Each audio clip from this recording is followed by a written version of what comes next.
Welcome to Resiliency Redefined. I'm your host, Robyne, and I am thrilled to share with you information about resiliency, well being, performance, education, business, parenting, and everything in between. I'm committed to joining you each week to talk about these big ideas and bring them into action, habits, tools, strategies, tactics that allow us to finally uncover what it takes to truly be well. And I'm just so excited that you're here. This episode, it's a solo. Just Robyne here to share with you some kind of thoughts going into the holiday season, the messy middle in between holiday season, and thinking about where we get to go from here. So, this episode, it's just little, it's just tender, perhaps something that you can spend a wee bit of time with. And again, thank you for tuning in. I am so appreciative to be able to have this as a way of connecting, to have conversations, and also to just be able to share some of my thoughts with you. So, thank you for tuning in. I hope this episode is an exhalation. You're doing such good work, and I'm so glad you're here.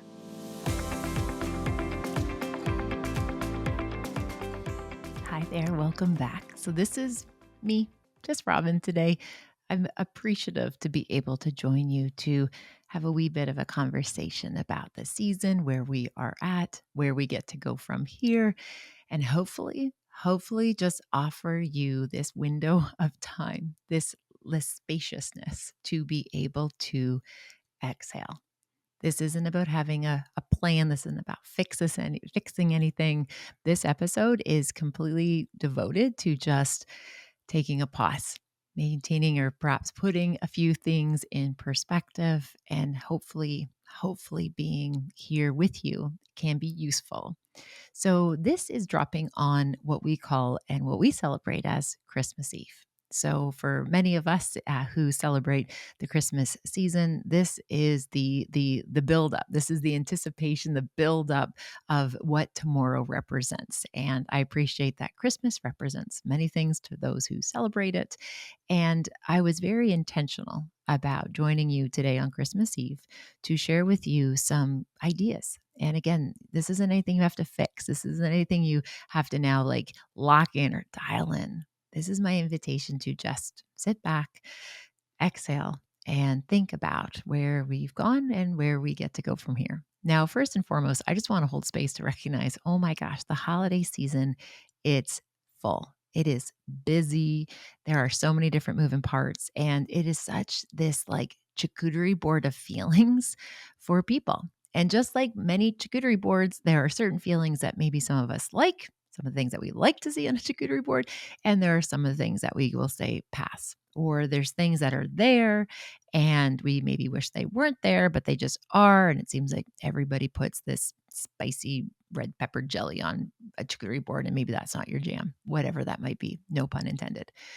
So, why I share that is I just want to hold space and just give this massive window of permission to recognize that holidays are complicated. There's a lot of moving parts. We're trying to make all these magical moments feel magical and effortless while feeling like we are just barely holding on. So, first and foremost, if you don't have equal distribution of gifts for all three of your children, that's okay. When they're older, you can explain it to them. If you haven't been able to clean your baseboards, no big deal. Nobody's looking at them. And if anyone is coming into your house, checking out your baseboards, those aren't the people we want there anyway. I also want to just let you know that you've done enough. And if you are wondering, have I done enough? You obviously have, because the people who say, have I done enough, have already likely done too much. It's the same as when families say to me, Robyne, am I a good parent? It's like, you are 100% a good parent. I already know that to be true. Why?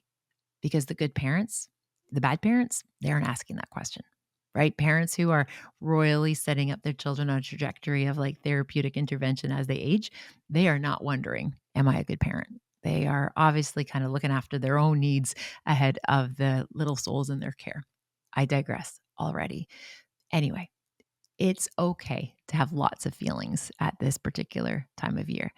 I think one of the other pieces is the buildup, right? Like the build up to the holidays is so big. We're trying to get everything finished, trying to get everything wrapped up.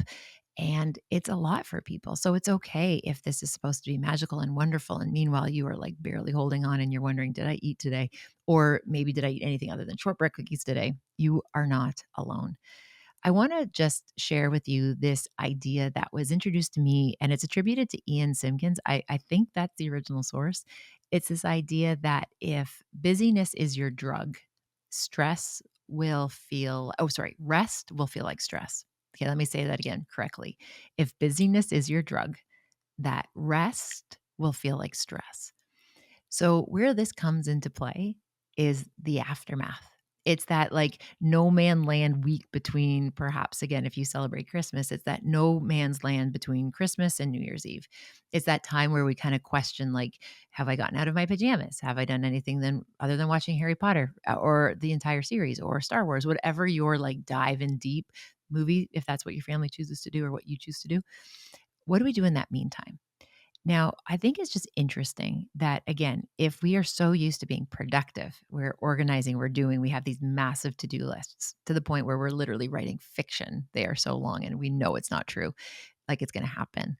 When all of a sudden things start to slow down or when it's done, we might just be lost, right? Like just this feeling of like rudderlessness of, I don't know if that's a word, but we just feel like, oh my gosh, what is happening? What do I do now? I've been going, going, going, and all of a sudden freeze, pause, make magic and done. And now let's just like regroup, recalibrate. And for a lot of people, that mean time actually feels pretty mean because we don't know what to do with ourselves, especially if many of us build our worth, our identity, our practice, or just the natural rhythm of our week in busyness and productivity. And then all of a sudden we have this rest.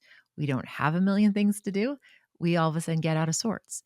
Now, this is exacerbated for people who have ADHD. We know that to be true. We see that in the research.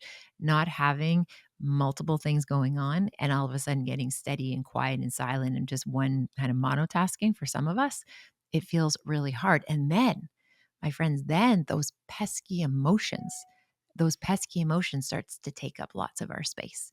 You might notice all of a sudden when you slow down, you start to feel sad. You start to feel restlessness. You start to like question, what is the point? Why do I do this to myself every year? Or how come it seems like everybody else seems to be having a great time and I am sitting here marinating in my misery of just all these different feelings? And it's not that they're all good or bad. It's not a moral issue. It just brings up a lot of stuff. Perhaps it's who is not around your table, maybe it who is around your table. Like, or if you have to share the holidays with other families in terms of like a shared family system, like, man, these things that are supposed to be all wonderful, as in like the most wonderful time of the year, are hard. And then we have this meantime, this messy middle that we don't know what to do with ourselves time. So my gentle invitation is to look at that gap, and realize that the decompression in itself is actually really productive. That decompression window is extremely important for our nervous systems to essentially get out of the busyness, to get out of that rat race. I know my father used to use this expression that, like, when you're a rat in the rat race, you don't even realize you're in a rat race. Not to suggest that we're all rats, but the idea being is it's like the contrast. And I appreciate how my dear friend Dr. James Rouse talks about the power of a good contrast. And my invitation for you, again, this is not a to-do list. This is just an invitation to perhaps lean into this idea. Can we use that awkwardness, that like all of a sudden I don't know what to do with myselfness, to appreciate the contrast that this is the quieter season. This is the coming to get back to ourselves season. It's the time to just like settle and to maybe not be productive, given that 360 days of the year you are wildly productive. Give yourself permission to just like let this stuff go. Give yourself permission to let yourself just be okay in the discomfort of this gap. The other idea is that we actually need recovery time, or what we call like moments of like refuge after highly emotional experiences. So viewing the next day after the holiday season, using that time as like, this is like scheduled time that hopefully will give you a bit of reprieve, a little bit of not taking in new content, not taking in new situations and new tasks and new projects. this is the time where you can just recalibrate and you can just sit in your wisdom. You don't have to do anything. You don't have to prove anything. You definitely don't have to, think about, okay, now that I got done, Christmas 2025 or holiday season 2025, like what's next? How do I get myself ready? And my gentle invitation, I've shared this before on the podcast, that I know folks celebrate Old Year's Night and New Year's Eve with the calendar change for January 1. For me, this is September 1st. January is not the start of the new year because, like, we're halfway through this year from a school perspective. This isn't the end of the season for me. September 1 is the fresh start. So I take the pressure off and I release that pressure of needing to like start over, to improve, to also even just that, like, reflect on your top lessons, right? I heard a podcast this morning, which was like, these are the 6 things that you must do if you want to finish 2025 and go into 2026 strong so you can make 2026 your year. Dude, 2026 is going to happen. If you want to make it your year, go for it, but it's going to happen anyway. Enjoy it. Create a wee bit of spaciousness. Have clarity, of course, of what matters most. But this isn't the time we have to do this, revolving door of New Year's resolutions, or what my friend Jay Papasan refers to as this kind of groundhog year, where we set the same intentions and we have this goal drift happen. And all of us by the 20th of January feel bad about ourselves. It doesn't have to be that way. If anything, I would invite you to just try this year to take that pressure off trying to start over. Yes, it's a new calendar, but there's, 12 other new calendar dates, well, 11 technically, that you can use as just reframe moments, moments to pause, see what's working. What can you let go of? It doesn't have to be heavy, it doesn't have to be complicated. And the piece there is that steadiness will beat intensity every day of the week. I'll say that one again because it's important. Thank you, Allenstein Jr. Steadiness, consistency, that will beat intensity. And I think so often we have these seasons where we go into these like rally cries where it's like, okay, now we have to lock in. Now we have to make this magical, or now we have to make the new year everything. What about a rhythm? What's a rhythm or a routine or a ritual that works for you? It doesn't have to be all or nothing. That idea that, starting a new habit on Monday is probably one of the least effective days of the week to start it on. I'm sure January 1 is right up there as well. Creating just that wee bit of spaciousness to perhaps think about doing it in a different way. The other idea that I wanted to share with you here is that there's so much, I think, this like pressure that, we're supposed to like be happy and be excited. And I've shared with you this before that, emotions are very complex. We're feeling factories. We feel so many different things. And there's going to be certain situations that might be triggering for you or upsetting for you. And it's okay to let yourself feel the feelings. I love when my teenagers say, "Oh, mom's in her feels." Yeah. Or they say, "Oh, did you catch a feeling there in that moment?" It's like, yeah, I caught a feeling. Didn't particularly like it, but I did catch a feeling. Kind of like you catch a cold. I can catch feelings, especially like rejection. Anyway, I digress. Giving yourself just spaciousness to feel the feelings. And remembering that really amazing piece of research that was introduced this year to us around other than grief, because remember, grief rewrites us. Grief does not behave like the other emotions. But when we look at the other ones, the traditional emotions, so like glad, happy, let's say content, the idea of sad, scared, those things like the core emotions, those only last for about 90 seconds if we sit with it.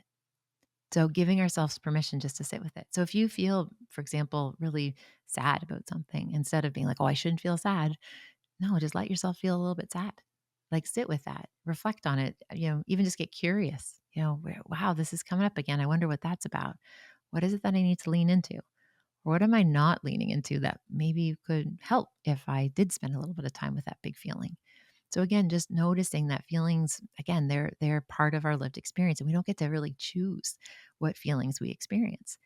And for some of us, again, there's like this added layer. Okay, so we got these holidays, we got the end of the work year, perhaps. So we feel a little bit of burnout, we feel some overwhelm, we're trying to make Christmas magic. And then all of a sudden, maybe if you happen to be somebody with ADHD, your rejectivity sensitivity is like through the roof. All of a sudden, you might notice, like, wow, nobody likes me, right? Everyone's mad at me when nobody's mad at you, or maybe a few key people are, but that's okay, right? It's like this sensitivity to not being included, or this idea that you feel like you've done something wrong, right? When those shame and that rejection, those kind of old wounds start to take hold, just meeting them with enormous amounts of compassion. meeting them with just like you would if there was a little toddler who felt rejected, or meeting them the same way if your best friend was in a situation where they felt overlooked. How would you show up for her? What would you say to her? Again, if you feel like you've been wronged, right? How would you show up for your friend, right? That idea of really being gentle with ourselves and using some strategies to just kind of hold those big emotions, not trying to rush them, not wondering, hey, how do I get myself in this predicament again? Or why is it that I don't handle this better? One of the learnings that I came upon in the last wee while that's made such a difference is being able to look at those big emotions and not being so scared of them, being more curious about them. And when we get curious about them and not try to not feel them, it loosens its power over us. And also, I think it's helpful just to have a few tools in your arsenal, okay, if you're going into situations over the holidays that might serve you well. One of the big ones is that some people are relatives and some people are family. Now, what I mean by that is we change our expectations for people around us when we're able to view them as relatives versus your family. Like your family, chosen family, bio family, whatever it is, like those are the people where you don't have to clean the baseboards. You don't have to guard yourself. Like you don't have to anticipate. You don't have to probably debrief the interaction afterwards other than just to celebrate and have lots of good little smiles. But again, the family is just safety. It's deep safety, it's acceptance, it's belonging. It feels so good to be with those people. Okay, that's family. Again, chosen or not. Now, relatives are people that often our life brings into our path or are people even that we're born into, but we change our expectations. And again, one of the big learnings I had a few years ago was when gosh, did I ever want some situations to be different? Oh, I pined for relationships to be different. And I remember one time my therapist saying to me, Robin, you realize the person you're wanting that relationship, they're underskilled. They don't have the skills to do and show up the way you want them to show up. And it wasn't meant in a judgment way, although that isn't a judgment. It was just all of a sudden realizing I was asking somebody something that they couldn't provide. They weren't skilled to do it. And being able to look at that situation and be like, wow, I'm asking somebody to do something that they can't do. It changes my perspective. So there's a gentle kind of shift between family and our relatives. The other kind of idea when we think about this too is that it's okay to set boundaries. And I feel like boundaries are almost becoming this like word that is like, oh, only woke people use boundaries. If you can sit with your boundaries to say, like, yeah, I don't think I'm going to do that, or no, I'm not going to go there, and you're good with your reasoning. If you can sit there with a boundary you've established and be like, you know what, I'm okay with the reason behind why I'm setting that boundary, that's all you need. Giving yourself permission that it's okay to protect your peace. There's no shame, there's no judgment. It's not this idea. And I'll tell you, and again, I really respect other researchers, other thinkers, other people doing their work. And I don't want to ever say anything to get myself into hot water, even though I feel like I literally live to rock boats and burn bridges. The idea of, just kind of like letting people do things, that doesn't work when you have experienced trauma. And why I say that is because there's this notion that, like, don't be a person who holds a grudge, just like, let them do their thing. You can just like overlook it, focus on this other thing. It was in the New York Times, did a piece around, like, would you, if this was your last Thanksgiving with your father, would you care about his politics, or can you just focus on the fact that you're around the table? You know what? For securely attached, healthy, functional people, there's a place for that. For people who carry lots of complex emotions like grief or have experienced trauma, my friends, you don't that the whole let 'em thing, it doesn't quite work like that. And there's some amazing resources out there in terms of how we can find ways of showing up in difficult situations while maintaining our boundaries. And again, boundaries are not a bad thing. They're life enhancing systems of protecting our peace. And if your reason for having a boundary works for you and you're okay with it, you're golden. Like you are absolutely golden. And it's okay to change the subject. Okay, let's say you're sitting around a table and people are having a conversation and it's kind of, people are, Rob, what's your opinion on that? If I don't want to engage on that, I will say, please pass the cranberries. Like I will not get in the ring. My mother, God bless her, my mother, Leslie, it's been 13 years since I've lost my mother. This is my 13th Christmas without mom. And one of her lessons so many lessons she imparted with me But as somebody who is obviously highly impulsive and very emotional, and again, I don't say that as a negative label, like I feel deeply. One of the invitations my mother used to always offer me was just the idea of don't get in the ring. Right, Robin, I appreciate that you got fired up. I appreciate that, you wanna get in there and, you wanna correct a misapprehension, or if you just wanna, like, set people straight and you wanna prove this. She's like, "You don't have to get in the ring. You don't have to engage. If people are baiting you or people are trying to, get a reaction, you don't have to. You can change the subject. You can walk away." So again, I invite you in some situations, you don't have to get in the ring. And maybe not getting in the ring looks different with who you're around or what you're doing. And there's no shame in knowing who you are and who you are not, and what is ideal and what is less than ideal. Because, my friends, let's admit, we are just not evolved enough in some life areas to be able to navigate some of this stuff. So, again, I appreciate that we all navigate different experiences. I want you so desperately. I want you to be able to find moments of peace. I want you to be able to face whatever the next few days or the next week looks like for you, and just have a through line of just being so okay with whatever comes your way, whatever that might look like. And you've already done enough.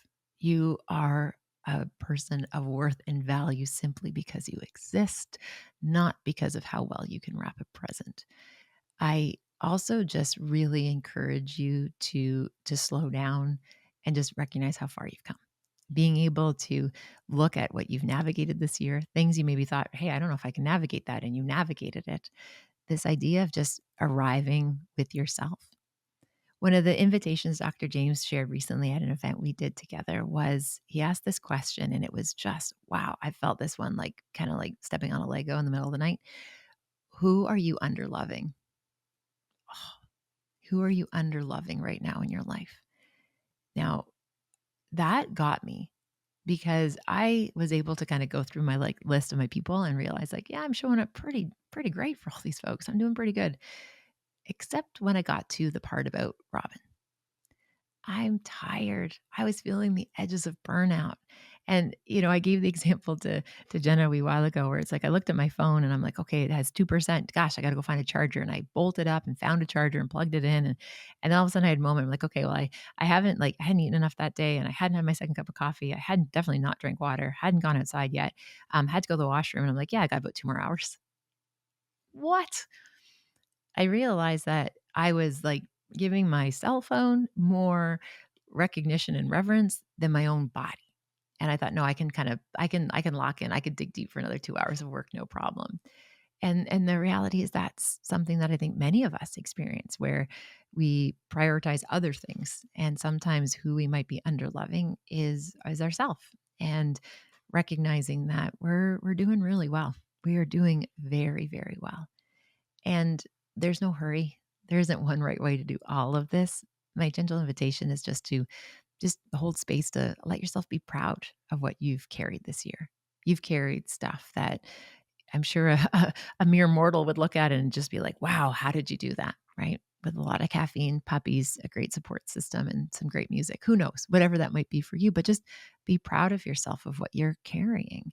No one knows what it's like to be you. No one knows what you navigate, what you have to stick handle emotionally to be able to show up with a big brave face on, or also the vulnerability to be able to say to the people closest to you, like, I'm not okay. Whatever that might be, it's okay to not be okay. The other kind of gentle invitation is just to loosen the grip.